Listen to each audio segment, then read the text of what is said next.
నమస్తే అండి. ఇవాళ మనం ఒక చాలా అందమైన విషయాన్ని మాట్లాడుకోబోతున్నాం.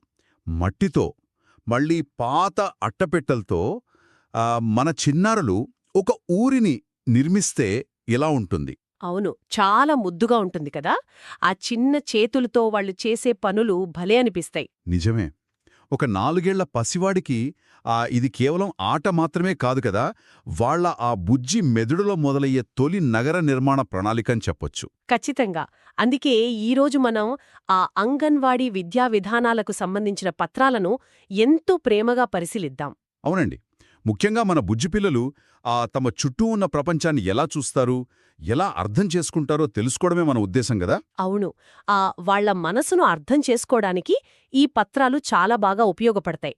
ముఖ్యంగా ఈరోజు మనం చేసుకోబోయే ఒక చక్కటి ఆట గురించి మాట్లాడుకుందాం. తప్పకుండా. మరి ఆ ఆట పేరేంటో చెప్పండి. ఈ కృత్యం పేరు తయారు చేద్దాం చుట్టుపక్కల ఉమ్మడి స్థలాలు. కృత్యం పేరు తయారు చేద్దాం చుట్టుపక్కల ఉమ్మడి స్థలాలు. భలే ఉందండి పేరు. వినడానికి చాలా బావుంది. అవును కదా! అయితే ఇప్పుడు ఈ ఆట కోసం కొన్ని వస్తువులు సిద్ధం చేసుకోవాలి. అంటే ఇంత పెద్ద ప్రపంచాన్ని వాళ్ళు సృష్టించడానికి చాలా పెద్ద పెద్ద వస్తువులు అవసరమా అండి? అస్సలు కాదండి. మనకు చాలా సులభంగా దొరికే వస్తువులుంటే చాలు. నేను కావలసిన వస్తువులేమిటో చెబుతాను వినండి. చెప్పండి. కాగితాలు, మళ్ళీ అట్టపెట్టెలు, మట్టి, పాత బట్టల ముక్కలు, చిన్న చిన్న కర్రలు కావాలి. ఓహో! ఇవన్నీ మనకి ఇళ్లల్లో సులభంగా దొరికేవే కదా! అవునండి. వాటితో పాటు కత్తెర, జిగురు, కొన్ని రంగులు కూడా తీసుకోవాలి. సరే. ఇంకేమన్నా కావాలా? మన చుట్టుపక్కల ఉండే ఇళ్ళు, బడులు, మళ్ళీ ఆట స్థలాల బొమ్మలు ఉంటే మంచిది. అలాగే పిల్లలు హాయిగా కూర్చుని ఆడుకోడానికి ఒక మంచి ఖాళీ ప్రదేశం ఉండాలి. ఆహా! ఈ చిన్న చిన్న వస్తువులతో మన చిన్నారులు ఎంత పెద్ద అందమైన ప్రపంచాన్ని సృష్టిస్తారో కదా! ఊహించుకుంటేనే చాలా సంతోషంగా ఉంది. నిజమేనండి. అయితే ఇక్కడ మనం సాధించాల్సిన సామర్థ్యాలేమిటో కూడా తెలుసుకోవాలి. అంటే కేవలం ఈ మట్టితో, అట్టలతో ఆడుకుంటే ఆ పిల్లల మెదడు ఎలా ఎదుగుతుంది అని కదా! అవునండి. పిల్లలు కేవలం బొమ్మలు చెయ్యరు కదా! వాళ్ళు తమ చుట్టూ ఉన్న ప్రపంచాన్ని గమనిస్తారు.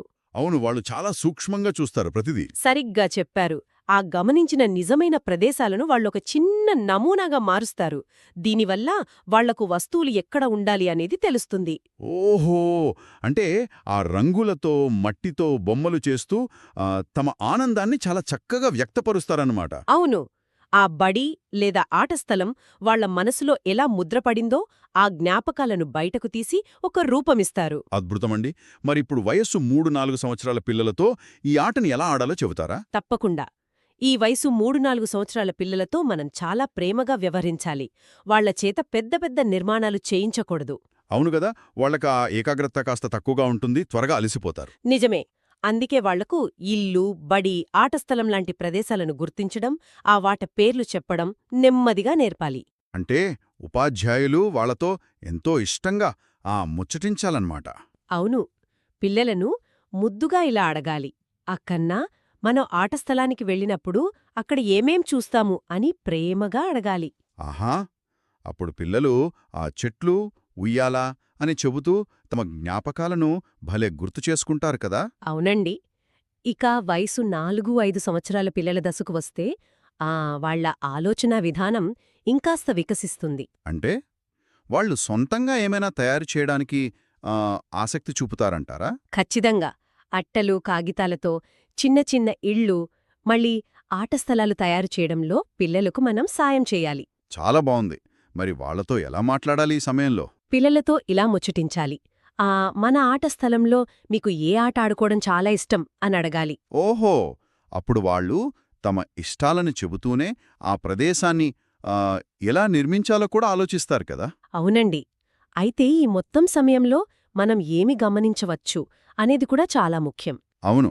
పిల్లలు బొమ్మలు చేసేటప్పుడు వాళ్లను అలా వదిలేయకుండా మనం ఎంతో శ్రద్ధగా గమనించాలి కదా! అలాగే వాళ్ళు తమ ఆటస్థలంలో ఆ చెట్లను ఎంత అందంగా తయారు చేశారో మనం మురిపెంగా గమనించాలి కదా! అవును. ముఖ్యంగా వాళ్లందరూ కలిసికట్టుగా ఎలా ఆడుకుంటున్నారో చూడాలి. ఒకరికొకరు సాయం చేసుకునే విధానం వారి ఎదుగుదలకు చాలా ముఖ్యం. నిజమేనండి. పిల్లలు ఇలా ఆడుకుంటూ నేర్చుకుంటే వాళ్ళ ప్రపంచం ఎంత అందంగా ఉంటుందో కదా! వాళ్ళు చేసే ఈ చిన్న చిన్న నమూనాల్లో ఎంతో ఆనందం దాగి ఉంటుంది. అవునండి, ఆ ఆకృతులు వారి బుజ్జి మనసుకు అద్దం పడతాయి. సరే, రేపు మళ్ళీ మరో చక్కటి ఆటతో కలుద్దాం. అప్పటివరకు నవ్వుతూ ఆడుకుంటూ ఉండండి. తప్పకుండా అండి.